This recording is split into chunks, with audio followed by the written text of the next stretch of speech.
For those of you who don't know who I am, my name is Carlye. And I just started this YouTube channel to talk about different aspects of mental health, and I wanted to make a video addressing mental health in college athletes.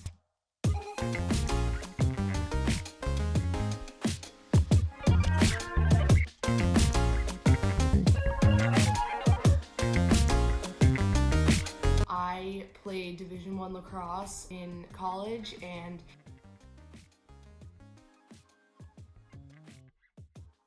I wanted to talk about my experience. I want to say that this video is not only specific to people that play Division I sports. This is also relevant for people who play Division II or III as well. Obviously, this video is going to be somewhat of my own opinion because it is based off of my experience and what I went through, but I'm sure that people are gonna relate to what I'm saying. My goal is to have other college athletes watch and understand that if there's any hard times that you went through, or you had a difficult time or are having a difficult time, I just want you to know that I went through the same thing too, and a bunch of other people go through the same thing, whether they like to talk about it or not. Just know that you're not alone. Everyone goes through it. Every athlete's experience is different because we're all going to different universities, we're all playing different sports. So I would say that no two experiences are the same, but we all go through similar events and similar circumstances throughout our 4 years. Playing a Division I sport is a full-time job. You have a demanding schedule between academics and athletics while you're trying to balance your social life, your personal life, your family life as well. I'm going to talk about the adjustment period going from a high school senior to a freshman in college, especially when you're playing a sport. Obviously, all freshmen in college have to deal with the adjustment of living on their own versus living under their parents' roof. That was something that I struggled with at first. It wasn't a terrible struggle, but I definitely felt homesick at times. I think this goes back to my anxiety disorder. Like I said in my first video, I had a fear of being away from my parents or leaving my house. I know that there's some people that don't go through this at all, and you might have a roommate that's not going through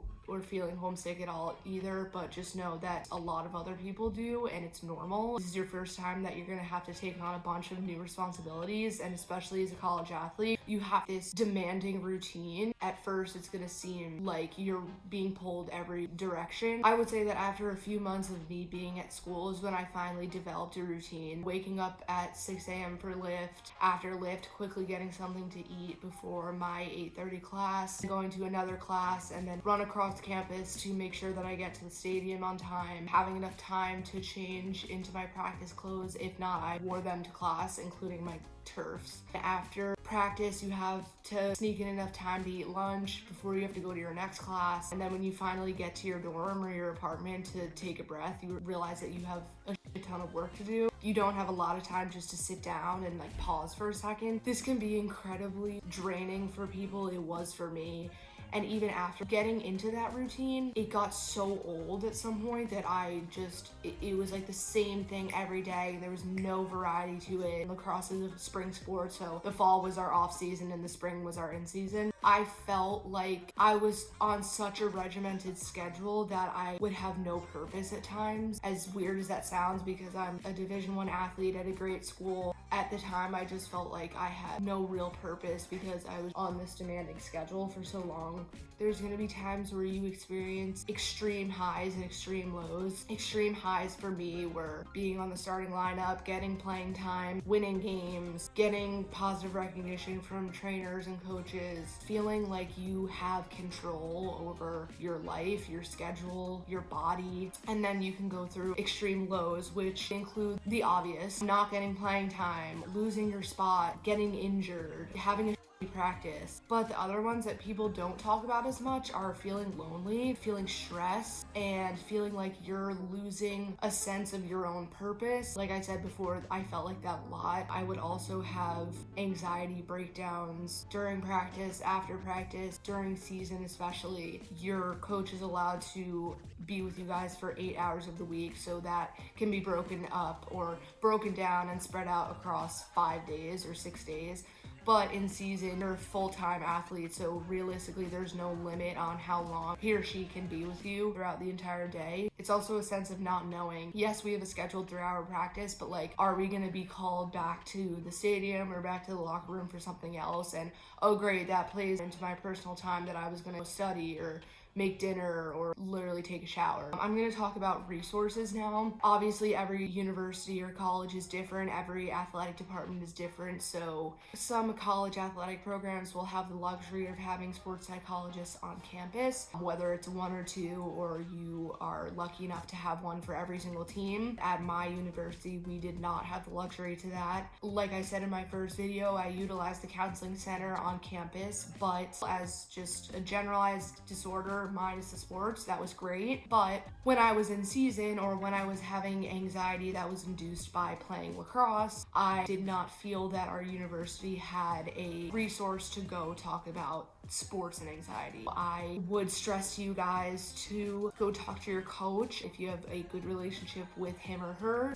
I remember the first day that I was on campus, my dad wanted me to go into my coach's office the first day that I stepped on campus and just express to her the disorder that I had. I might go through some low points during the season or even the off season, but I just want you to be aware that if something like this happens to me, I don't want you to be completely blindsided by what's going on. I want you to be aware that I do have an anxiety disorder and I want to be fully transparent with you. And I'm so glad that he did this, because it was like a weight lifted off my shoulder, and it also made me feel better, because if I were to have an episode in the future, I wouldn't have more anxiety feeling like nobody knows what's going on. They know exactly what's going on, so hopefully they could, help me when this is going on too. If you don't feel like you have a coach to go talk to, the athletic trainers are amazing people. I'm so lucky to have formed relationships with not only our designated athletic trainer for the lacrosse team, but other sports teams' athletic trainers as well, because it was awesome to just have a network of people to go talk to.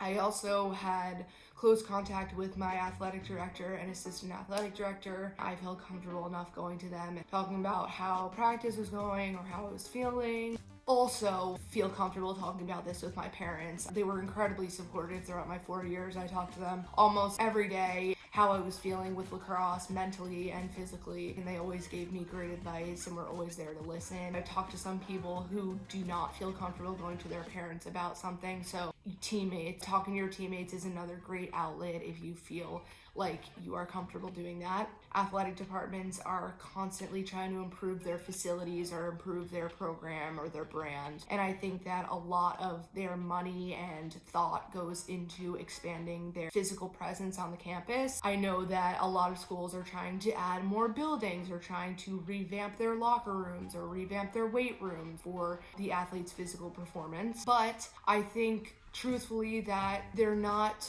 prioritizing what is actually important, and that's the mental health of their student athletes. Like I said, our school did not have a sports psychologist to cater to the athletes, but I think that if we prioritize even having a few that are designated to like 3 teams, if I had known that I had a sports psychologist to go talk to whenever I needed to, and they truly understood what I was feeling and what I was going through every day, that would have made me not only mentally feel better about myself and about what I was doing every day, but it would have helped me perform better. I did not have a great relationship with my coach for whatever reason. I went to practice every day and worked my ass off to get playing time, and freshman year I was on the starting lineup and I did play, but I also deserved positive recognition at times. Everyone does. It doesn't matter if you're playing or not. When you're constantly getting criticism in a negative, manipulative way, it's completely unfair to have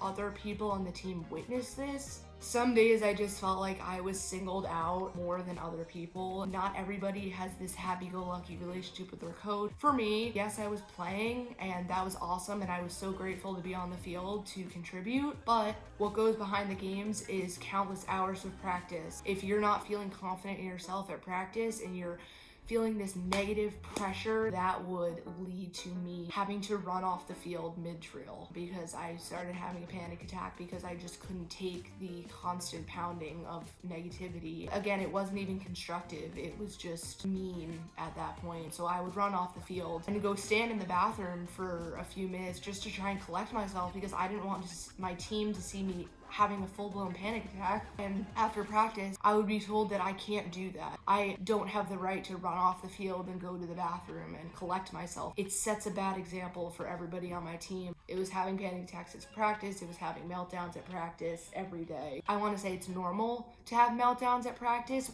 once in a while. It's normal every once in a while to just have to let your emotions out, but it is not normal to do this every day and dread practice because you just know that this is gonna happen.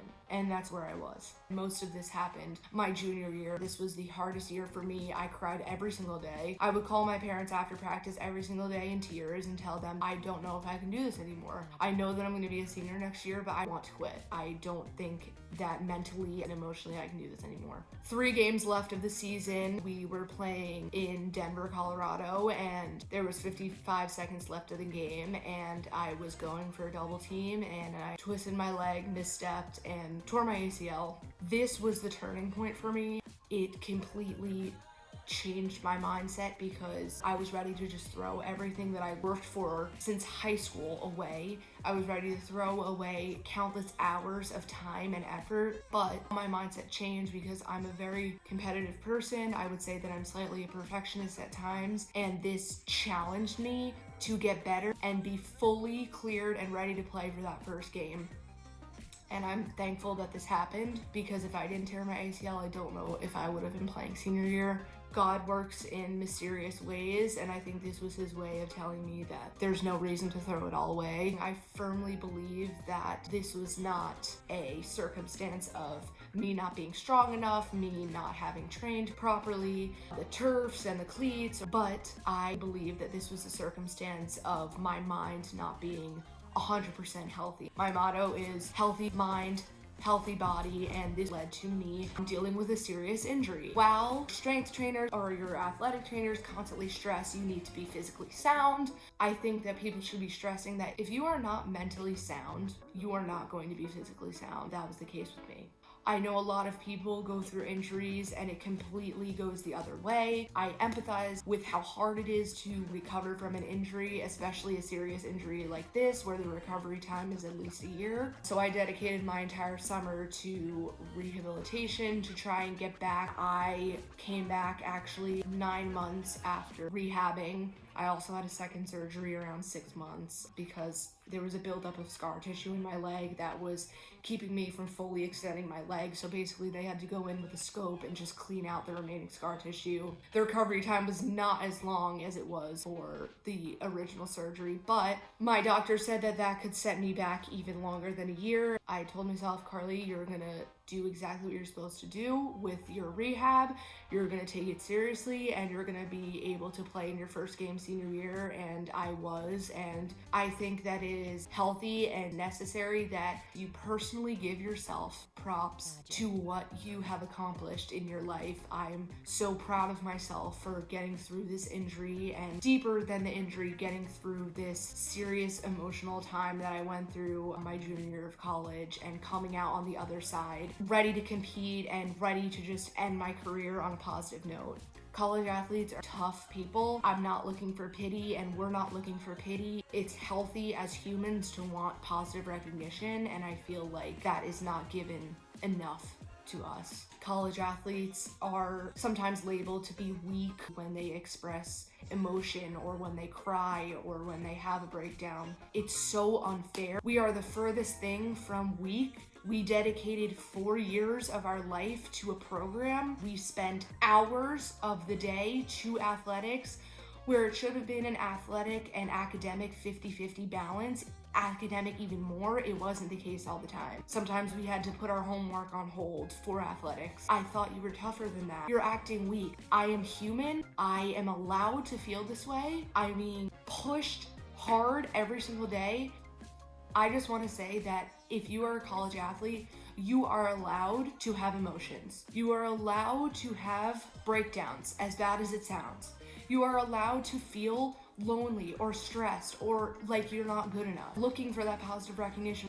And if you want to be vocal about that, like I was, then kudos to you. You are being mature enough and strong enough to go in and address problems that you're having. So in reality, when your 4 years is over, you are going to be a stronger person and a more mature person and ready to tackle things that matter, which is the real world. One more thing that I want to talk about, and that is body image as a female college athlete. There's such a stigma around social media about having a skinny figure, especially when you are a female athlete. You are strength training more than you ever have in your life. You are conditioning more than you ever have in your life. You're running 5 miles a day. At practice alone, your body is burning so many calories that I needed 4 meals a day. I had to have 4 meals a day. I was always hungry because I was working out so much. And I noticed that on my team, including me, restrictive eating to try and maintain this slim figure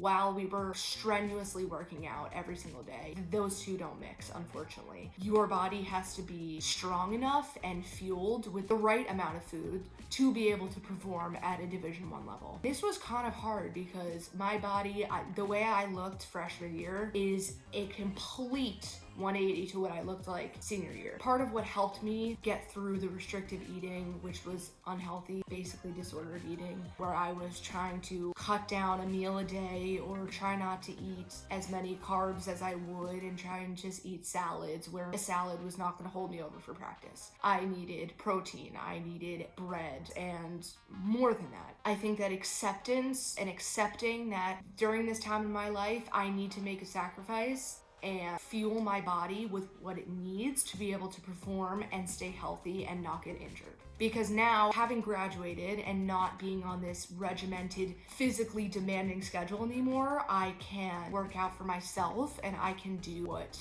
feels good for my body. I get to do things for myself that feel good, eat meals that I want to eat without feeling like I have to eat 4 meals a day because I'm clearly not burning as many calories as I was at school. If you're realizing that you're restrictive eating and you're constantly thinking about food and stressing about what you're putting in your body, you need to think about your health first. Female athletes need to embrace their toned body, embrace their muscles, because people would kill for quads like that, you know? People would kill to have toned arms, and we're at the luxury of being handed exercise to us every day. And I think that we just need to embrace that we're doing our bodies justice. Just embrace the female body. And now that I'm not there anymore, I wish that I could go back to looking like that sometimes. I wish at the end of the day that I could have been more serious and demanding of my athletic department to try and get sports psychologists on campus. Like I said before, my schedule was already jammed packed with school and practice and lift and conditioning, where I just did not have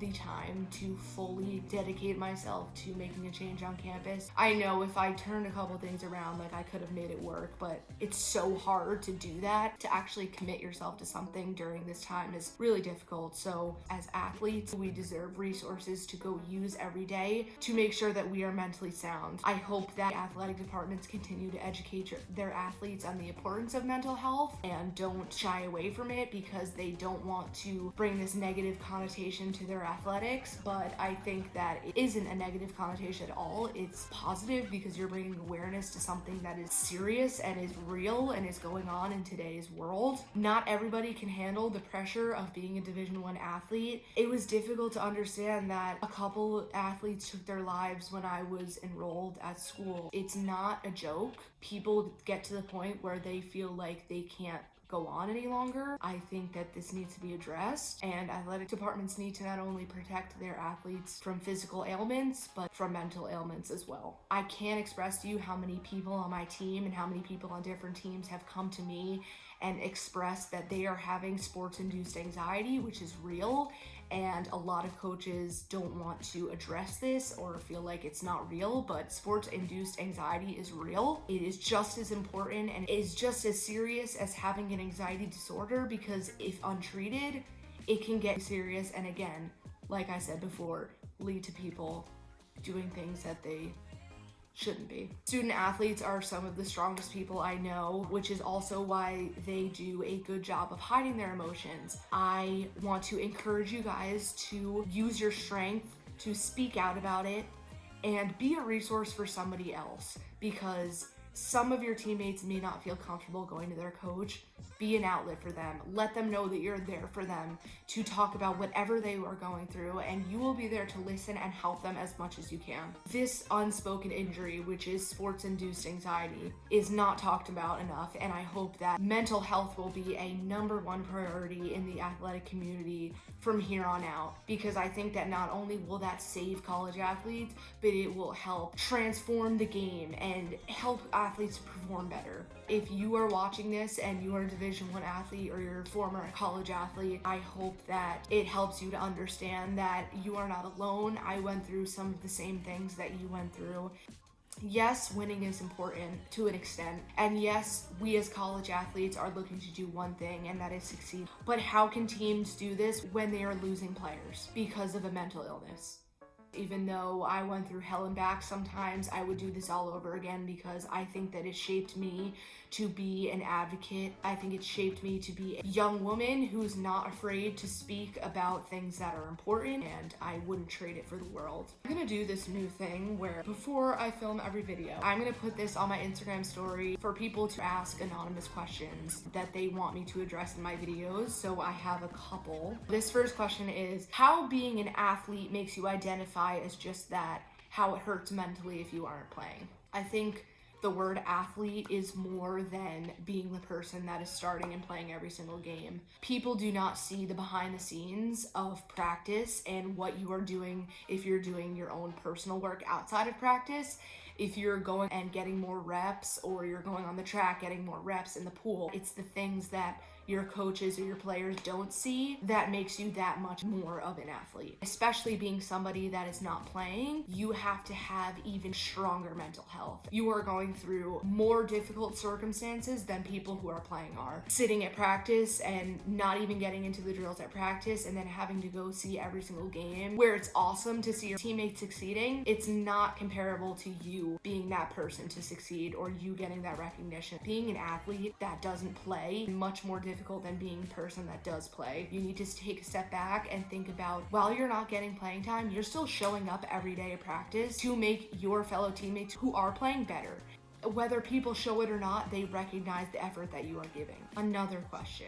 How do you deal with anxiety without being able to put class, practice, and social life on pause? For me, I would try and use practice as an escape for whatever darkness I was thinking or feeling at that time. I would try to just focus on what was going on at practice, focus on the drill, and just let all of my emotions out in a physical way, competing and running around. So I kind of used practice as an outlet for me at times before it got to the point where practice wasn't an outlet for me anymore. When you're able to go out and have a social life, you have to just enjoy every second, because your time that you have to yourself and your social life is obviously numbered being a student athlete. You need to also address how you're feeling. Take the time to address your anxiety, whether that's going to talk to somebody or journaling, or self-care is important. Addressing it head on and not putting it on the back burner